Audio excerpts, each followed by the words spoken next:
Well, back sa inyo lahat. Ako po si Catherine ng Christy Crisostomo po. Kasama po natin ang bumaba ng Burao si Paolo Crisostomo po.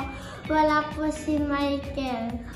Alright, muntik na namin makalimutan na may karera. Nakatulog na kami, ginising na ako. Sabi niya, Papsi, di pa tayo nag-vlog eh. No? Ayan, so ano ba nangyari? Ayun, ubos. Ang mga scientist nung sa Triple Crown, ang galing. Binalot AU anak, nanalo, no? Ano pa raw yun? Nag-nut pa daw yun, nagbawas ng kain, kaya hindi na inside ng 3 araw, tapos masakit daw yung bokong-bokong, pero nanalo. Sinasarasa nila. Diba? So, yun. Tapos tiyado si Andre. Upo ka na, anak. O, game. Wednesday, June 11. Race number 1.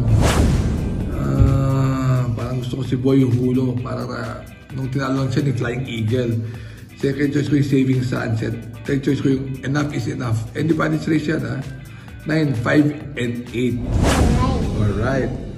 Sa race number 2, gusto ko magdehato kasi maglulutsahan dito Natural Beauty, Red, White, and Blue, tsaka Glenda's Magic. Ibang tulin yung tatlong yan. Ano yan? Ratratan yan. Ang nakikita ko, nakaantabay si Sunny Nature. Yeah, so siya baka makapadod ng laban. Second choice ko si Sky Lover. Kasi yung mga makakapadod ng laban. Tsaka third choice ko yung Natural Beauty kasi sinunod kong nakaraan yan numero 1. Pero definitely 7, 8, Litig Gumit yung dalawang yan. Sa bakbakan na kaka dyan. So wala na yan. So 1, 6, and 2. Alright. Sa race number 3, quick vlog lang tayo. First choice ko the line. Ano siya yung alam ko, galing sa Vicious yan, matibay ang tinalo yan.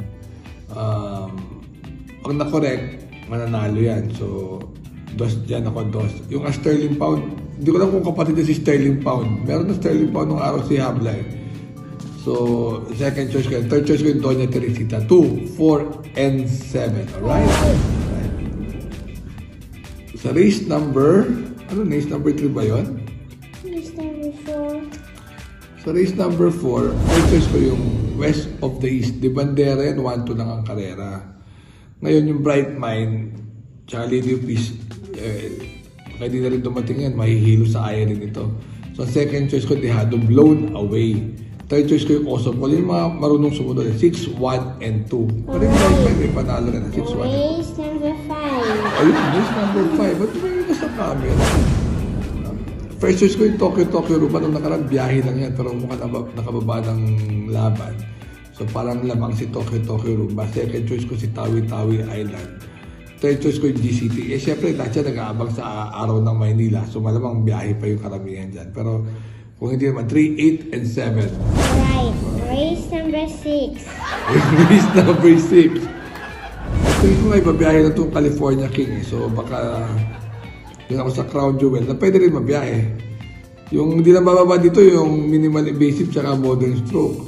Pero sigurado yung modern stroke, hindi na rin nilalaban yan. I'll go with minimal invasive. Magandang Dehado.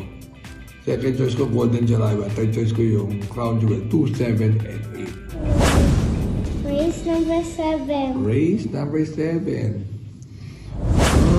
Gusto ko Dehado, Asik-Asik Falls. Maganda numero, number 10. 1-4 ang karera. Second choice ko yung Fast Sailing.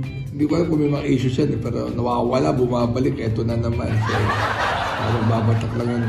2, 10, 6. Tsaka syempre si Hiroshima. Magaling yan pag galing ko ng takbo. 10, 6, and 5.